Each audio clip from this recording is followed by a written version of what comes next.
Hi, I'm Heather with the Fraser Virtual Magazine. And in 2006, the U.S. government designated May as Jewish American Heritage Month in honor of 3.5 centuries of Jewish contributions to American history. Louisville has its own rich Jewish history. Some of it is beautifully displayed in places like the Temple, where artifacts from its earliest congregants in the 1840s are prominent. Some of it is tucked away in corners, built or paved over, or repurposed entirely. Join me today as I share some stories of what was in Louisville right before our eyes and beneath our feet. The European settlement of Kentucky, which ultimately started our state and city on the path to becoming what it is now, began with Jewish Americans. One of them was Revolutionary War veteran Jacob Cohen. The firm of Isaacs and Cohen sent their employee Daniel Boone to survey territory in what was then Virginia. Bernard and Michael Gratz, Philadelphia-based merchants, had ties to Kentucky too. The name of the town of Gratz, Kentucky still commemorates the land they held there in the early 1800s. Interested in exploring the uncharted land in the farthest western parts of Virginia, the two helped send an intrepid explorer named George Rogers Clark to an enclave on the Ohio River to see what there was to see. The rest of that story is history, and it's just the beginning. Picture this. It's a crisp morning in early fall 1829. The Ohio Valley has finally cooled down after a long summer of humidity and mosquitoes. Despite the clean air above the roofs of the coal-blackened buildings that line the dusty roads, the scene below is a bit more gritty. Pigs roam around looking for scraps, and the streets teem with people shouting over the clip-clop of horses' hooves on the newly paved roads and the incessant hammering of construction. We're in the bustling river port of Louisville, Kentucky, a western outpost which gets its name from the executed French king who would probably be appalled by the town's lack of refinement. This town is the adopted home of Henry Hyman. In the early 1800s, Louisville was the first bump in the road when, for many industrious Americans, the road meant the river. The Ohio River facilitated early travel all the way from Pittsburgh to the Gulf of Mexico. The falls created an obstruction where the only options were to wait for the water to become high enough to cross over by boat to avoid the treacherous rocks, take your boat out of the water entirely and bypass the falls by land, or just stay. Because some people did exactly that, the city grew exponentially in the early 19th century. And it needed something a little extra, Henry Hyman thought, something that might even impress the late Louis XVI himself. Enter the Western Coffee House, which once stood right near 5th Street and Market, right around where the signature tower at 400 West Market that defines Louisville's skyline stands today.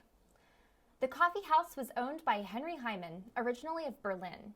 He was one of the first Jewish immigrants to live in the city, arriving with his brother around 1814. His restaurant was a well-loved establishment that served only the best. Henry nicknamed the place Hyman's Altar and kept the restaurant open until midnight. It served pig's feet, pickled tripe, sauced sturgeon, and the finest Baltimore oysters, as well as hot toddies, hot punch, lemonade, and fresh Cincinnati beer. The restaurant, as did many places at the time, served only men. There's frustratingly little record of Henry Hyman's life. He may have been born in 1768, meaning he would have opened the Western Coffee House at age 58. A brief obituary in the Louisville Daily Journal recounts that a Henry Hyman died at 7:30 on July 2nd, 1849, in the 81st year of his life. His funeral was held at a friend's house nearly opposite the Catholic Church, less than 24 hours after his death. The quickness, both in accordance with Jewish tradition and the demands of a muggy Louisville summer. What do we know? He had a sense of humor, as articles detailing Louisville's early history always point out the joking spirit of his restaurant ads. Hyman's Altar was a reference to marriage, so nicknaming his restaurant Hyman's Altar was at the time kind of like joking around and saying, "My restaurant is so good you'll want to marry it." When did he arrive here, and why? Was he lonely as one of the only members of a religious group in a quickly growing western outpost, where by all accounts his restaurant was the closest thing to urbane luxury that could be found in the city? Did he find community in the immigrant population in Louisville or in his restaurant's clientele? Did he feel the pressure to assimilate that many Jews in 18th and early 19th century Kentucky felt? Census records do indicate that he enslaved people, which, in addition to the unspeakable cruelty of the institution of slavery, also goes against his religious tradition. From these mysterious origins, Jewish history in Louisville becomes much more concrete, as we will see. Deep in the woods of McCreary County, Kentucky, a single gravestone stands on the side of a road in the Daniel Boone National Forest. Plenty of graves belonging to the European settlers who did not survive the rough conditions of the American wilderness can be found in lonely and rural places, but this one stands out. At the top of the stone, which dates to 1810, is a Star of David. The stone marks the burial site of a man known as Big Jake Troxel, whose exploits in the Revolutionary War and among local indigenous tribes still exist in the oral tradition in McCreary County. This may be the oldest Jewish gravesite in Kentucky.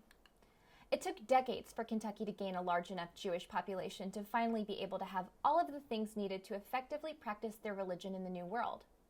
Henry Hyman's restaurant was obviously not kosher, and the less strict Reformed tradition grew widely in America out of both conviction and, to some extent, necessity. Louisville's very first directory lists an Israel Benevolent Society that consisted of patriarchs from the handful of Jewish families that populated Louisville. These families congregated to worship. Services meant to accommodate a variety of ethnic, linguistic, and traditional backgrounds were most likely held in upstairs apartments of some of the buildings occupied by Jewish tenants, probably Abraham Tandler's store at 2nd and Market. In Louisville's early years, Jewish settlers who wished to be buried in consecrated ground had their caskets shipped by boat up to Cincinnati, which housed the closest Jewish cemetery at the dawn of the 19th century. Louisville's Hebrew Cemetery, located far beyond the city limits at Preston and Woodbine, existed by 1832.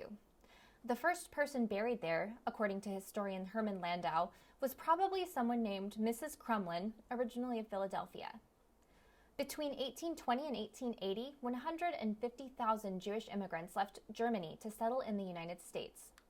The earliest settlers fled due to the fallout from the Napoleonic Wars, and others because of anti-Semitic legislation that prevented them from marrying. America seemed like much greener pastures, especially to those who might have read the glowing reports of a man named Gottfried Duden, who wrote a book that showered the American West of Missouri and the surrounding states with fawning praise. People in Europe will not and cannot believe how easy and how pleasant it can be to live in this country, he wrote in 1829. It sounds too strange, too fabulous. Believing in similar places on this earth has too long been consigned to the fairy tale world. A considerable number of these immigrants settled in Louisville as the city boomed. The Jewish congregants began to number in the dozens and quickly outgrew Tandler's store. In 1843, with the intention of raising enough money for a synagogue, it incorporated as Adas Israel and received a charter from the state. Tandler himself purchased the congregation's Torah scroll, which was imported from Germany, and served as its first president. Eventually, the number of Jewish families in Louisville justified Adas Israel splitting off into different congregations to accommodate the wide variety of backgrounds, languages, and specific religious beliefs, whether traditional or Reform. By 1876, the Hebrew Cemetery was crowded, and the new congregants were ready to move to finer cemeteries that were more in line with the leisurely pastoral cemeteries popular in the Victorian era, places on par with Gentile society's beautiful and luxurious Cave Hill Cemetery. Adath Israel's cemetery moved farther down Preston onto land that had once been deeded to Louisville's first residents after the Revolutionary War. It boasted a Romanesque gatehouse that rivaled Cave Hill's own imposing architecture. The graves of the Hebrew cemetery were moved there, and the site was abandoned for the next 80 years. It was only when I-65 was built over the site of the original cemetery that the ancestors of the people buried in the remaining graves were tracked down so that the land could be cleared and, for all intents and purposes, forgotten. 26 members of the Dembitz-Brandeis family immigrated to Louisville from Prague in the 1850s. It was a carefully considered choice. By the 1850s, so many German-speaking immigrants lived in Louisville that attorney Louis Dembitz would become the editor of the German newspaper that was necessary here. An ardent abolitionist like the rest of the family, Dembitz also took it upon himself to translate Uncle Tom's Cabin into German. Louis's sister Frederica was recently married to a man named Adolf Brandeis, and the two of them welcomed their son Louis David Brandeis in 1856. Louis would later change his middle name to Dembitz to honor this uncle of his. Because of the family's abolitionist beliefs, Louis's earliest memories likely took place in Indiana, where the family waited out the bitterness of the Civil War. Shortly after the Civil War, the Brandeis family moved into a stately Renaissance Revival home at 310 East Broadway Street. located just a short walk from where the Grand Adath Israel building would be constructed in 1868. The congregation had come a long way from Tandler's store, and Louisville's Jewish community had grown with it. This growth was not without its setbacks. Although the Jewish community and the immigrant community at large was welcoming, in the mid-1800s, the anti-immigrant Know-Nothing Party targeted many groups, and Germans and Irish specifically. The Turnverein, a movement known as the Turners in Louisville, were a German gymnastic club and social movement that made its way to America around the same time as the Dembitz-Brandeis family. The Know-Nothings threatened to burn down the Turners Hall in 1855. I mention this because, in an interesting coincidence, the Turners' base of operations moved to the former Brandeis House at 310 East Broadway in the late 1800s, before eventually settling into the Turners Park off River Road that we're familiar with now for the Turners Circus and other activities. Anti-Semitism continued to plague Louis Brandeis as he established himself as a progressive lawyer interested in workers' rights. There was an extreme amount of opposition to his nomination for the Supreme Court in 1916, which former President William Howard Taft called an evil and a disgrace. The confirmation process took 4 months in total, but Brandeis would serve for 33 years on the Supreme Court and have 2 colleges named after him, Brandeis University in Boston and the Brandeis School of Law at the University of Louisville, where he's buried. Not far from the Brandeis School of Law, by the way, is U of L's Gottschalk Hall, which is named after another Louis Gottschalk, a history professor there who stood up against what he saw as the university's anti-Semitic policies. 310 East Broadway is now a commercial building that sold for $880,000 in 2014. Today, it's one of the few old mansions that speaks to the grand residential area that once stood in what is now solidly downtown.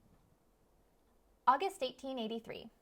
The long summer evening light is finally waning, and the music of an organ wafts on the air that's cooled down after a long day of hot Kentucky sunshine. The creamy, sweet, and tangy smell of melting ice cream and spilled lemonade mixed with the more savory and unsavory odors of fried food, oysters, and the sweat of people in fashionably heavy dress. Your eyes might glaze over a bit as you walk past the main attractions of farming equipment, automatically locking doors, and the like, but the twinkle of the lights is something you'll never forget.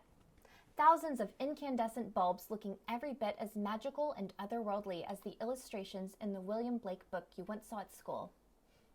Louisville is famous for its ability to put on a show, as the first weekend in May always attests. The greatest show that Louisville has ever put on, however, might be the Southern Exposition. The most stunning aspect of the Southern Exposition, which started in 1883, for many was the fact that it was lit by the light bulbs invented by Thomas Edison, a Western Union employee who had made it big in the world of inventions after a brief foray in the Louisville Western Union office. Those twinkling lights may have been the first thing many people remembered decades later when the Levy Brothers department store lit up their downtown flagship store in dazzling fashion. Anything flashy, sparkling, or otherwise illuminated was lit up like Levy's in Louisville slang. The Levy brothers were the force behind the iconic building at 235 Market. A part of the same wave of mid-1800s immigration from around Germany that brought the Brandeis and Dembitz family to Kentucky, Henry, Moses, and Abraham Levy began their careers as peddlers. This was one of the trades that had been regulated to withhold economic opportunities from young Jewish men in their home country. For many, the skills gained in practicing this trade translated well into owning and operating dry goods stores that then grew into department stores in Gilded Age Kentucky. Louisville was growing in the 1880s, and not just in the amount of awe-inspiring buildings. As one of the top 20 largest cities in the country, behind only the major coastal ports and Great Lakes industrial hubs in size, Louisville became a popular place for immigrants fleeing the violent persecution of the Eastern European pogrom. Along Preston Street, in the area now known as Phoenix Hill and where the hospitals are centralized, a neighborhood where Yiddish was the primary language spoken became known as the Louisville Shtetl. The shtetl was the name given to the close-knit Eastern European communities from which these families had fled. But despite the language barriers and the limited means these families originally had, they chose to adapt to life quickly in this fast-paced new world, forming new congregations and starting new charitable institutions to support a community that, in a lot of ways, existed separately from the well-established German Jewish families of Louisville. These days, you might visit Levy's department store if you visit the Old Spaghetti Factory restaurant downtown. As we find ourselves examining the history of the 20th century and beyond, Louisville's Jewish history becomes so rich and well documented that it very well may be fodder for a second installment in this series. When we celebrate these stories, some of the most interesting things to be revealed are the common threads, making a community and celebrating the unique aspects of the places you've called your home as you build a life. These things don't change even though people, places, and times do. And to me, that's one of the most fascinating parts of history. The things that we have in common, as well as the differences that make our story so rich and varied. Thanks for tuning in.